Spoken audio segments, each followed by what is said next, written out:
अस्सलाम वालेकुम, good morning and वालेकुम अस्सलाम, वेलकम बैक। चलें जी, 5 मिनट्स हो गए हैं। स्टूडेंट्स को मैसेज दीजिए, जल्दी जल्दी से ज्वाइन कर लें ताकि हम अपना लेक्चर स्टार्ट करें। बेटा बुला लीजिए स्टूडेंट को सब।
ओके जी, वेलकम बैक।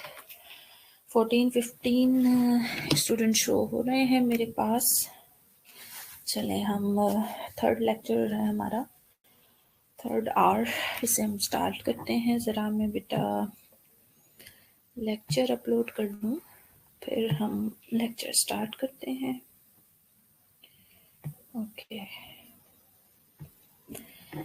जी, CNS में कंप्लीट हो गए हैं आपके टॉपिक। चलें हम आई थिंक कुछ ENT के टॉपिक्स पढ़ लेने चाहिए हमें। कुछ ENT स्टार्ट करते हैं।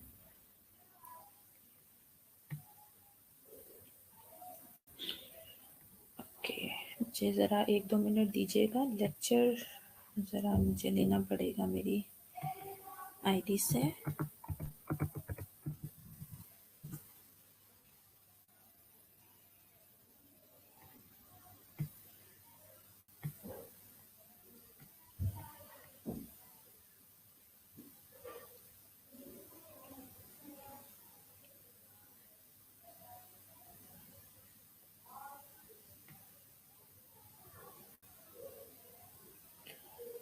जी, CNS के काफ़ी टॉपिक हमने कंप्लीट कर लिए है। CNS इनफैक्ट हमने कंप्लीट कर लिया अकॉर्डिंग टू योर कंटेंट। अच्छा, मुझसे एक स्टूडेंट ने पूछा था अबाउट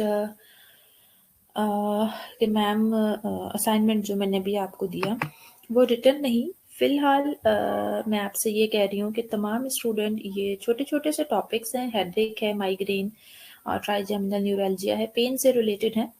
ये आप बच्चे पढ़ लें, डिटेल में पढ़ लें। फ़िलहाल हम डिस्कस करेंगे थर्सडे वाले दिन इसे। आई वांट टू सी कि कितने स्टूडेंट जो हैं उन्होंने इसे पढ़ा है, किसने नहीं पढ़ा, मुझे समझ आ जाएगा।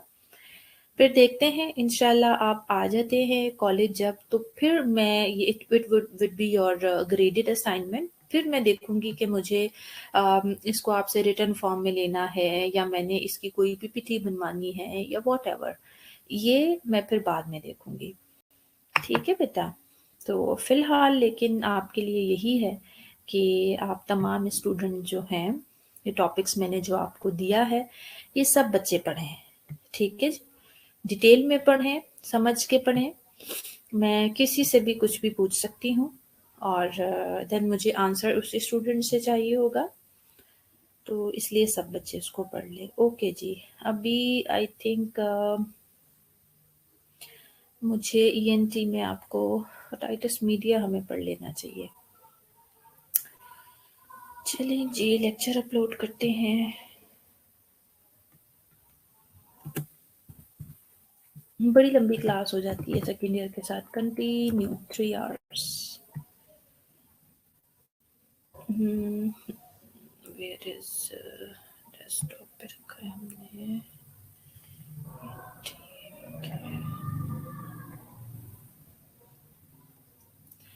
जी, ईएनटी के कुछ एनाटॉमी फिजियोलॉजी कुछ याद है किसी को?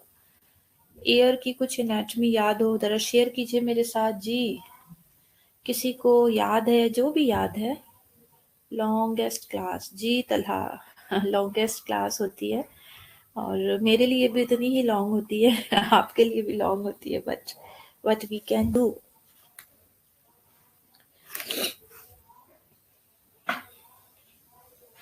एएचएन सब्जेक्ट भी तो बड़ा लॉन्गेस्ट सब्जेक्ट है ना जी जनाब। ईयर की कुछ एनाटॉमी, कुछ कान से रिलेटेड याद है किसी बच्चे को? आपने एनाटॉमी पढ़ी होगी, कुछ भी थोड़ा बहुत जो आपको याद हो आप मेरे साथ शेयर कीजिए, मुझे बताइए बेटा।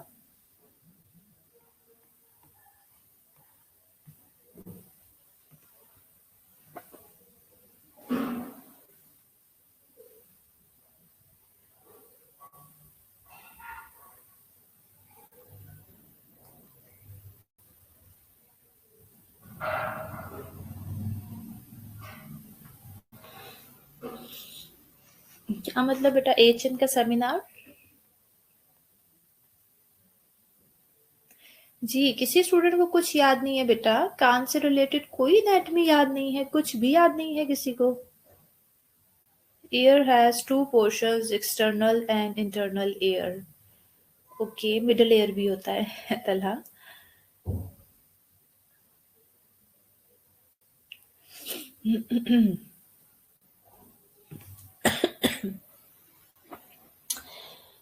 चले आई थिंक बड़े ही जो है ना सुस्त हुआ वे सेकेंड ईयर। और क्या याद है रामीन? फिर शेयर करो बेटा, याद है तो।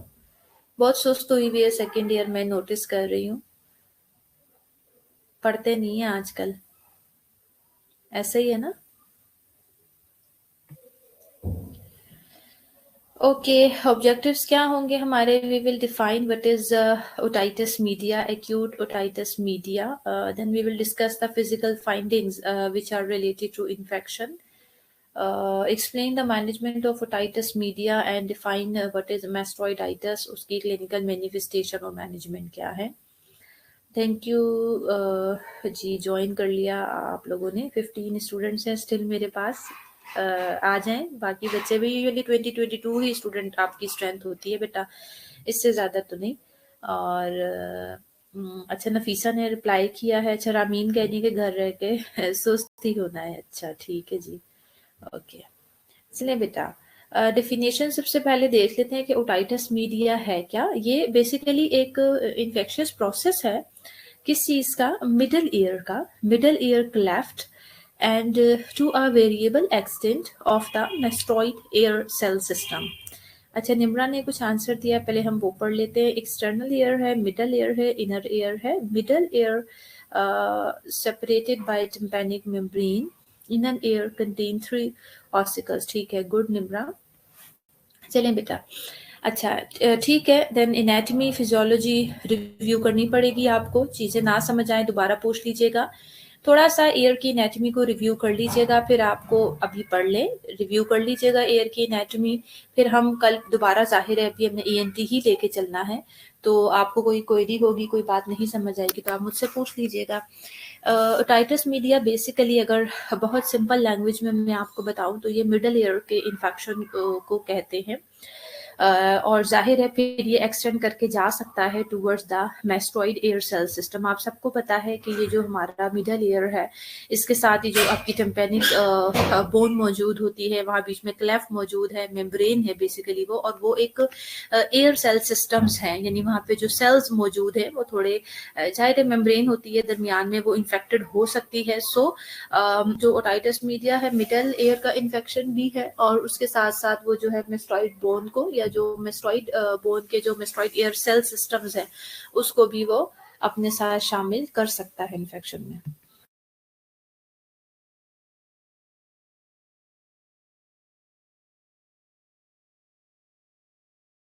ओके जी, सो एक्यूट ओटाइटिस मीडिया को हमने डिफाइन कर लिया। जो कॉजेज हैं इसकी, बेटा बैक्टीरियोलॉजी यानी बैक्टीरियल इन्फेक्शन होता है। 48% स्ट्रेप्टोकोकस नमूनी इसका कॉज है। हेमोफिलस इन्फ्लुएंजा की वजह से 31% ऑफ केसेस हमें मिलते हैं। मोरेक्सेला जो कैथेरिस है उसकी वजह से 20%। Hemolytic streptococcus that is decrease following wide spread immunization programme. Then pseudomonas है, सूडोमोनास एरोजिनोजा है।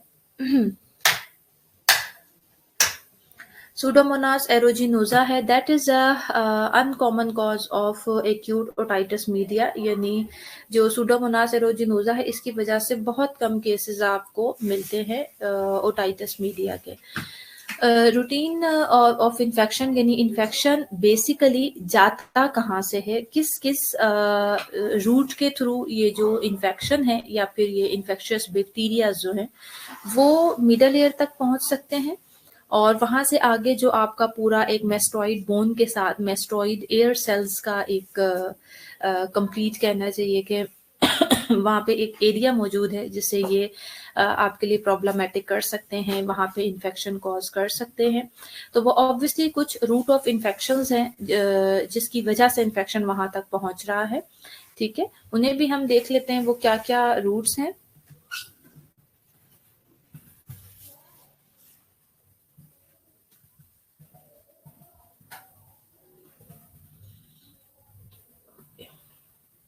सबसे पहले तो यूस्टेशियन ट्यूब है आपकी। अब थोड़ी सी एयर की एनाटॉमी को आप रिव्यू करें तो आपको याद आएगा आपकी यूस्टेशियन ट्यूब मौजूद होती है। कोई भी जैसे अपर रेस्पिरेटरी ट्रैक इन्फेक्शन हुआ है, लाइक राइनाइटिस हो सकता है यानी नोज का, या फिर नेजल फेरेंजाइटिस हो सकता है, वो वहां से यूस्टेशियन ट्यूब के थ्रू मिडल ईयर तक पहुंच सकता है। अपर रेस्पिरेटरी कम्युनिकेटिव डिजीजेस जैसे बेटा डिफ्थीरिया है, मीजल्स है, उनकी वजह से जो बैक्टीरियाज हैं वो पहुंच सकते हैं मिडल ईयर तक। और स्विमिंग की वजह से, और अगर डाइव इन है अनन्यूक्लियर वाटर के अंदर, it may cause otitis media. और एनाटॉमिक कंट्रीब्यूशन भी है, जैसे यूस्टेशियन ट्यूब आपको पता है इन्फेंट्स में वाइड होती है और लेंथ में थोड़ी छोटी होती है, and the two orifice in the same level. तो फिर जो बैक्टीरिया होते हैं उसको मिडल एयर तक पहुंचने के लिए इन्फेक्शन को बहुत आराम से मीडियम मिल जाता है, बहुत शॉर्ट सा रास्ता उसके पास मौजूद होता है, कि जिसकी वजह से जो छोटे बच्चे होते हैं उनमें ज़्यादा हमें ये जो ईयर इन्फेक्शंस होते हैं, स्पेशली जो ओटाइटिस मीडिया होता है, वो हमें नज़र आता है।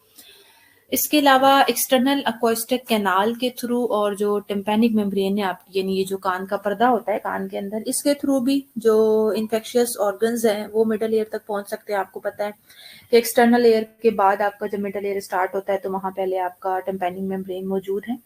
सो अगर टिम्पैनिक मेम्ब्रेन परफोरेटेड है, यानी टिम्पैनिक मेम्ब्रेन के अंदर सुराख है, ऑलरेडी परफोरेटेड है, तो माइक्रो ऑर्गेनिज्म अंदर जा सकते हैं। इसके अलावा मायरेनगोटमी और मायरीगोटोसिस भी जिसे कहा जाता है, दूसरा नाम है सिंपल मायरेनगोटमी है।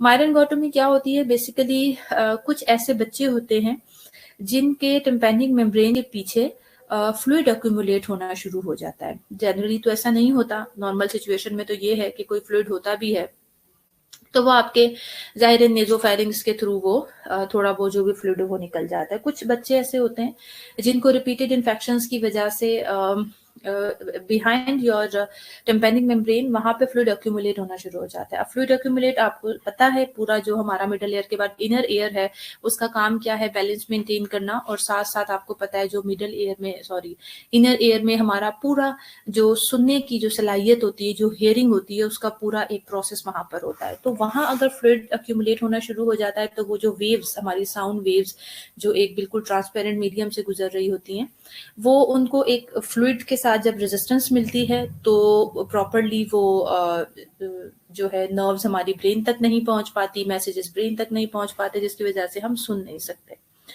तो ऐसे बच्चों में हियरिंग का प्रॉब्लम होना स्टार्ट हो जाता है। तो जाहिर है जब तक हम उस फ्लूइड को ड्रेन नहीं करेंगे वो हियरिंग का प्रॉब्लम ठीक नहीं होगा। तो उसके लिए जब टिम्पैनिक मेम्ब्रेन परफोरेटेड नहीं होती लेकिन बिहाइंड द टिम्पैनिक मेम्ब्रेन वहां फ्लूइड एक्यूमुलेट होना शुरू हो जाता है, तो हम क्या करते हैं, हम टिम्पैनिक मेम्ब्रेन के अंदर एक ट्यूब प्लेस कर देते हैं, मायरिंगोटोमी जिसे हम कहते हैं। यानी जाहिर है जब वो ट्यूब हमने उस टिम्पैनिक मेम्ब्रेन के अंदर प्लेस कर दी है तो अब टिम्पैनिक मेम्ब्रेन के अंदर एक रास्ता बन जाता है जिसके थ्रू वो जो फ्लूइड था वो सारा ड्रेन होना शुरू हो जाता है और बच्चे की हियरिंग जो है वो बेटर हो जाती है। सो वेदर परफोरेशन हो चुकी है और खुद ही से या फिर मायरिंगोटोमी हमने पेशेंट की है बच्चे की, तो उसकी वजह से जो इन्फेक्शन है वो एक्सटर्नल एक्वास्टिक कैनाल के थ्रू या फिर टिम्पैनिक मेम्ब्रेन के थ्रू मिडल ईयर तक पहुंच जाता है और ओटाइटिस मीडिया कॉज करता है। तीसरी चीज है ब्लड सप्लाई। ये तो बड़ी अंडरस्टूड सी बात है, हम आज तक हर टॉपिक में ये पढ़ते आए हैं कि कोई भी इन्फेक्शन है या फिर खुदा ना खास्ता कोई भी ट्यूमर है तो जाहिर है पूरी बॉडी में हमारा एक ही ब्लड मौजूद है, तो अगर ब्लड के थ्रू भी ये जो इन्फेक्शियस ऑर्गन है ये आपके मिडल ईयर तक पहुंच सकता है। तो कॉजेज और जो रूट ऑफ इन्फेक्शन है यहाँ तक समझ आ गया आपको, कुछ ज्यादा मुश्किल तो नहीं है। अच्छा जी, उसके बाद पैथोलॉजी देख लेते हैं, होता क्या है बेसिकली। म्यूकोजल इन्फ्लामेशन होगा क्या, बैक्टीरिया है उसने इन्वेट किया है जाके आपके मिडल ईयर के अंदर। सबसे पहले तो वहां इन्फ्लामेशन होगी, म्यूकस फॉर्मेशन होना शुरू हो जाएगी, सीरस, हेमरेजिक और पुरुलेंट एक्सुडेट, यानी एक्सुडेट फॉर्मेशन तो होगी बट उसमें समटाइम ब्लड भी मौजूद हो सकता है, मिडल कैविटी के अंदर वो जमा होना शुरू हो जाता है एंड उसकी वजह से टिम्पैनिक मेम्ब्रेन रप्चर हो सकती है। सिम्टम्स क्या होंगे, इन्फेक्शन है तो सबसे पहले फीवर, तो अंडरस्टूड सी बात है फीवर होगा पेशेंट को। It may be mask by analgesics और एंटीबायोटिक्स। फीवर है तो ऑब्वियसली एंटीबायोटिक, फीवर किस वजह से हो रहा है, इन्फेक्शन की वजह से हो सकता है या फिर पेन की वजह से भी फीवर हो सकता है। तो दोनों सिचुएशन में या तो आप उन्हें एनाल्जेसिक्स देंगे या एंटीबायोटिक्स देंगे। ओटेल्जिया यानी कान के दर्द को कहते हैं, 60% of patient can spontaneous remission. चूंकि बहुत ज्यादा एक्सुडेट फॉर्मेशन हो गई है, हेमरेजिक एक्सुडेट भी है, इन्फ्लेमेशन भी है, स्वेलिंग भी है, तो इसलिए पेशेंट को फुलनेस, कान में भारी भारी महसूस होगा। और हेयरिंग लॉस मैं पहले ही आपको बड़े डिटेल में समझा चुकी हूँ कि ये अगर ओटाइटिस मीडिया नहीं भी होता या हेमरेजिक एक्सुडेट नहीं भी होता तो भी जो मायरिंगोटोमी करने की क्यों हमें जरूरत पेश आई थी वो मैंने आपको बताया कि जब फ्लूइड एक्यूमुलेट होना शुरू हो जाता है तो वो जो एक वाइब्रेशंस पैदा होती हैं अपनी टिम्पैनिक मेम्ब्रेन की, आपकी जो हम हियरिंग हो रही होती है, जो हम सुन रहे होते हैं, जो साउंड वेव्स होती हैं, उसकी वजह से वो सब कुछ नहीं हो पाता क्योंकि उसे एक ट्रांसपेरेंट मीडियम नहीं मिलता। जो साउंड वेव्स हैं उनको ट्रैवल करने के लिए ट्रांसपेरेंट मीडियम नहीं मिलता, फ्लूइड के साथ उनको फाइट करना पड़ता है। तो इस वजह से प्रॉपरली जो वेव्स हैं वो आपकी कॉक्लियर को, आप सबको पता है बोन है, उसने बेसिकली वाइब्रेट होना होता है, उसके बाद वहां से सेल्सेस जाती है टूवर्ड्स द ब्रेन, फिर हम सुन सकते हैं। तो ये सारा मीडियम जो है इसमें इंटरप्शन होने की वजह से जो पेशेंट होते हैं इसके ओटाइटिस मीडिया वाले वो सुन नहीं पाते, हियरिंग लॉस की प्रॉब्लम उनके साथ हो जाती है। अच्छा, फिजिकली ये तो पेशेंट आपका किस तरह से प्रेजेंट करेगा, कुछ फिजिकल फाइंडिंग्स हैं जिसमें ये होता है कि टिम्पैनिक मेम्ब्रेन की वेस्कुलराइजेशन इंक्रीज हो जाती है, initially located in parts of flaccida, frequently spreading beyond the annulus to the skin of the external canal. Bony landmarks are still visible. इसके अलावा कोलिस्टोमा फॉर्मेशन हो जाती है पेशेंट्स में, यानी जो टिम्पैनिक मेम्ब्रेन है उसके साथ आपको ये कोलेस्टोमा बेसिकली एक abnormal non cancerous skin growth होती है that can develop in the middle section of your year behind the ear drum. ठीक है, ये बेसिकली जाहिर है सारा आपको मैंने पढ़ाया कि जो बिहाइंड द ईयर वहां पर एक एक्सुडेट फॉर्मेशन हो गई है, कंटिन्यूस इन्फेक्शन रहेगा, हेमरेजिक एक्सुडेट वहां रहेगा, तो उसकी वजह से ये कोलेस्ट्रोमा बन जाता है जो नॉन होती है स्किन ग्रोथ ही होती है बट ये बिनाइन होती है, नॉन कैंसरस स्किन ग्रोथ हो जाती है। ये फिजिकल फाइंडिंग्स में है, यानी आपको जो एक तो पेशेंट के साइन सिम्टम्स है उसके अलावा हम किसी भी डिजीज को डायग्नोज करने के लिए जो डिफरेंट लैंडमार्क्स यूज करते हैं, ये एक लैंडमार्क है। इसके अलावा रैपिड मिडल एयर एक्सुडेशन अकर, यानी बार बार जो है एक्सुडेट फॉर्मेशन होगी मिडल एयर में, यानी आप उसको इवैक्यूएट भी करवा देंगे तो भी वो रिपीटेडली इसी तरह से एक्सुडेट फॉर्मेशन होती रहेगी। Blurring of the malleal short process followed by oedema and bulging of the pars flaccida. इसके अलावा the progression of this disease में result in rupture of the tympanic membrane. जब इतना ज्यादा एक्सुडेट फॉर्मेशन वहां पे होता रहेगा, उसे कहीं फ्लो करने के लिए रास्ता नहीं मिलेगा, तो जो आपकी टिम्पैनिक मेम्ब्रेन है उसके ऊपर प्रेशर बढ़ता जाएगा और अल्टीमेटली टिम्पैनिक मेम्ब्रेन जो है वो रप्चर हो सकती है। Releasing the middle ear content leads to relief of otalgia and retraction of the pars flaccida. फिर ये जो जितना भी एक्सुडेट था मिडल ईयर के पीछे जो भी कंटेंट था वो फिर जाहिर है जब रप्चर हो गया टिम्पैनिक मेम्ब्रेन आपका, तो वो वहां से सारा कंटेंट निकल जाता है इनफैक्ट, जिसकी वजह से एक तो प्रेशर, एक तो इन्फेक्शन की वजह से पेशेंट को पेन हो रहा होता है और प्लस वो जो एक प्रेशर होता है टिम्पैनिक मेम्ब्रेन के ऊपर, उसकी वजह से पेशेंट को ओटेल्जिया हो रहा है। तो जब वो वहां से रिलीफ हो जाएगा तो प्रेशर भी कम हो जाएगा और पेशेंट का जो ओटेल्जिया है वो भी कम हो जाएगा। लैब टेस्ट जो हमें करवाने होते हैं, ऑब्वियसली ब्लड काउंट सीबीसी करवाया जाता है जिसमें आपको ऑब्वियसली ल्यूकोसाइटोसिस मिलेगा। सीटी स्कैन और एमआरआई भी जरूरी हो सकता है only for the rare patient with a serious complication, यानी जिनको मेनिंजाइटिस या ब्रेन एब्सेस वगैरह उसके साथ मौजूद है या फिर इसकी कॉम्प्लिकेशन हो सकती है, तो ऐसी सिचुएशन में हमें सीटी स्कैन या एमआरआई भी करवाना पड़ सकता है पेशेंट्स का। हेयरिंग टेस्ट करवाया जाता है बेटा, ये कंडक्टिव हेयरिंग लॉस के लिए टेस्ट करवाते हैं। इसमें हम क्या देखते हैं, degree of hearing loss with depend on the amount and viscosity of the middle ear exudate. This is really understood plus tympanic membrane edema. कि tympanic membrane का edema जितना ज्यादा होगा, exudate middle ear में जितना ज्यादा पड़ा हुआ होगा, उतना ही conduction कम होगी, तो उतना ही ज्यादा आपका कंडक्टिव हेयर लॉस होगा। सो ये वेरी कर सकता है between the 10 to 50 decibels with predominantly involvement of low frequencies. Hearing loss में mixed when there is labyrinthine extension.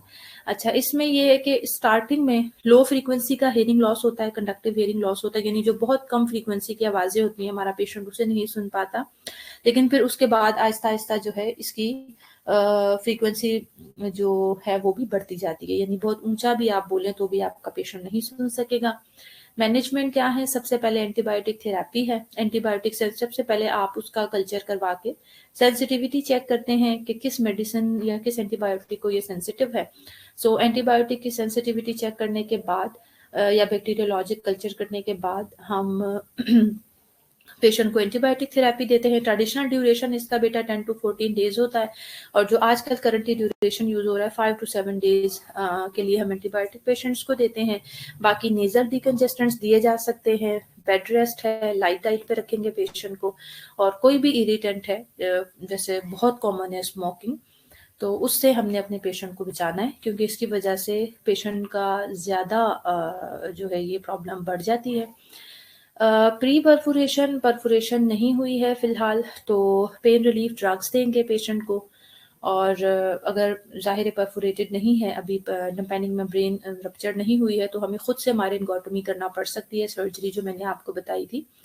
Progression with the red bulging tympanic, किस वक्त हमें सर्जरी करनी पड़ेगी कि जब आपको दिख रहा होगा, आप अगर फिजिकली उसे ओटोस्कोप से देखेंगे तो जो उसकी पेशेंट की टिम्पैनिक मेम्ब्रेन है वो बड़ी रेड सी होगी और बल्ज आउट कर रही होगी प्रेशर की वजह से। सिवियर पेशेंट आपका जो है ओटेल्जिया के साथ होगा, फीवर होगा उसको, और otitis media with impending complication. आपको नजर आ रहा है कि अगर आपने पेशेंट के ओटाइटिस मीडिया को इस वक्त रिलीफ ना किया ये जो भी एक्सुडेट पीछे मौजूद है उसको आपने बाहर ना निकाला तो आपके पेशेंट को कॉम्प्लिकेशंस हो सकती हैं, जिसमें मोर स्पेसिफिकली और बड़ी सीरियस कॉम्प्लिकेशन मेनिंजाइटिस और ब्रेन एब्सेस होती है। और परफोरेशन इज नॉट, और अगर थोड़ी बहुत उसमें टिम्पैनिक मेम्ब्रेन में परफोरेशन मौजूद भी है, लेकिन वो परफोरेशन इस काबिल नहीं है कि तमाम की तमाम पस को ड्रेन आउट कर सके। तो ये वो 3-4 सिनेरियोज हैं कि जिसमें हमें फिर पेशेंट की सर्जरी करनी पड़ती है, उसकी मायरेनगोटोमी की तरफ जाना पड़ता है। मायरेनगोटोमी में हम बेसिकली यही करते हैं कि उसके अंदर एक ट्यूब डाल देते हैं टिम्पैनिक मेम्ब्रेन के अंदर, और पोस्ट परफोरेशन यानी अगर परफोरेशन हो गई है तो उसके बाद हमने क्या करना है, या सिंपली जो भी पस है उसे आप क्लियर करेंगे, एंटीबायोटिक वाले यानी ट्रॉपिकल एप्लीकेशन आ जाएगी, एयर ड्रॉप्स देंगे पेशेंट को, with pus decreased and inflammation disappear, alcohol can be used to facilitate dry ear. जब एक मरतबा पस कंप्लीटली वहां से आपने एवैक्यूएट कर दी है और इन्फ्लेमेशन भी खत्म हो गई है सारा कुछ, तो फिर आप ईयर को जो है ड्राई करने के लिए अल्कोहल यूज कर सकते हैं। अच्छा, फ़ॉलो-अप इसका क्या है? Adequately treated acute otitis media effusion may persist for 2 to 6 weeks और इवन लॉन्गर। अगर आपने अच्छे से ट्रीट कर दिया है एक्यूट ओटाइटिस मीडिया को, तो भी 2 टू 6 वीक्स या उससे ज़्यादा जो ये इफ्यूजन्स हैं, यानी जो ड्रेन आउट होना है, ये थोड़ा बहुत आपको नज़र आ सकता है। मैनेजमेंट में रिक्वायर एंटीबायोटिक ट्रीटमेंट को एक्सटेंड किया जा सकता है, बढ़ाया जा सकता है, ओटोस्कोप किया जाता है, यानी कान को विजुअलाइज करते हैं ओटोस्कोप के थ्रू, ऑडियोमेट्री करवाई जाती है 3 to 4 weeks following apparent resolution of the acute infection, insertion of pressure equalization tubes due to fluid persistent beyond 3 months. अगर 3 महीने से ज़्यादा हो गया है तो फ्लूइड स्टिल वहाँ पे परसिस्ट कर रहा है, चाहे वो दोबारा से बन रहा है या वो फुली ड्रेन नहीं हो पाया है, तो उसमें फिर हमें प्रेशर इक्वलाइज करने के लिए कुछ ट्यूब्स जो है वो कान के अंदर डालनी पड़ती हैं। यहाँ हम स्टॉप करते हैं। नेक्स्ट ओटाइटिस मीडिया है, अभी है हमारे पास 10-15 मिनट, हम वो स्टार्ट कर लेंगे। आपका यहाँ तक कोई क्वेश्चन है किसी का ओटाइटिस मीडिया से रिलेटेड, कोई बात पूछनी हो, कोई चीज़, कोई क्वेश्चन, तो आप मुझसे पूछ लीजिए।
बैटरी बहुत ऊपर।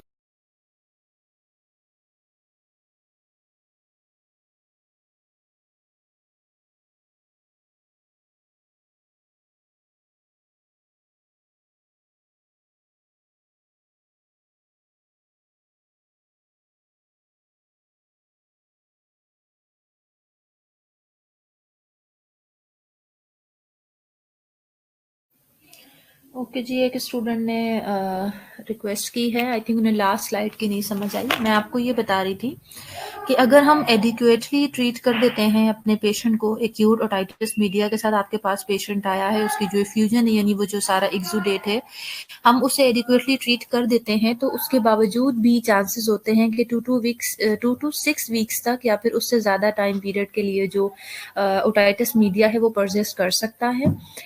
थोड़ी बहुत जो उसमें ड्रेन है, जो पस है, वो ड्रेन आउट कर सकती है। मैनेजमेंट इसके लिए क्या करनी होगी, हमें इस तरह की सिचुएशंस हो, जो फॉलोअप हमारे पास पेशेंट आते हैं, उसके लिए हमें एंटीबायोटिक जो ट्रीटमेंट है उसको थोड़ा सा एक्सटेंड करना पड़ता है, एक्सटेंडेड एंटीबायोटिक ट्रीटमेंट देनी पड़ती है पेशेंट्स को। और ऑटोस्कोपी करते हैं, यानी जो यानी ऑटोस्कोप यूज करके हम कान को विजुअलाइज करते हैं, और ऑडियोमेट्री करवाई जाती है। ऑडियोमेट्रिक टेस्ट में बेसिकली उसकी कंडक्टिव वही हियरिंग को हम चेक करते हैं, और ये तकरीबन 3 to 4 वीक्स के बाद जो एक्यूट इन्फेक्शन होता है पेशेंट का, 3 to 4 वीक्स के बाद हम ये ऑटोस्कोपी और ऑडियोमेट्री करवाते हैं। और इसके अलावा जो फ्लूइड है, अगर स्टिल टिम्पैनिक मेम्ब्रेन के पीछे फ्लूइड मौजूद है, तो उसकी वजह से एक प्रेशर एग्जर्ट होगा टिम्पैनिक मेम्ब्रेन के ऊपर भी, पेशेंट को भी प्रेशर फील होगा कान के अंदर। और ऑब्वियसली आपको पता है कि बैलेंस मेंटेन करना भी सिर्फ और सिर्फ हियरिंग ही नहीं, बल्कि हमारी बॉडी का जो बैलेंस है वो भी कान के ही थ्रू मेंटेन हो रहा होता है। सो उस प्रेशर को इक्वलाइज करने के लिए हमें जो ट्यूब्स है उसके अंदर डालनी पड़ सकती हैं टिम्पैनिक मेम्ब्रेन के अंदर। उनका यही काम है कि वो कंटिन्यूसली जो फ्लूइड है उसे ड्रेन करती रहती हैं। अच्छा, आई डोंट नो, मेरे पास से चैट वैनिश हो गई है। सो किसी स्टूडेंट ने पूछा था, जिसने भी पूछा था उसे समझ आ गई बेटा?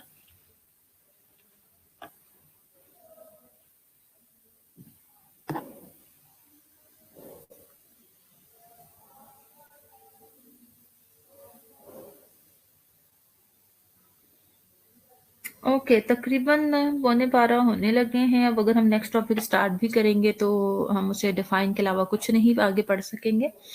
तो हम यहाँ स्टॉप करते हैं। तमाम स्टूडेंट अपनी अटेंडेंस मार्क करवा लें। जो कुछ भी आज हमने पढ़ा है, किसी स्टूडेंट का कोई क्वेश्चन है उससे रिलेटेड, तो वो मुझसे पूछ लें।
ओके स्टूडेंट्स, अटेंडेंस हो गई है आपकी।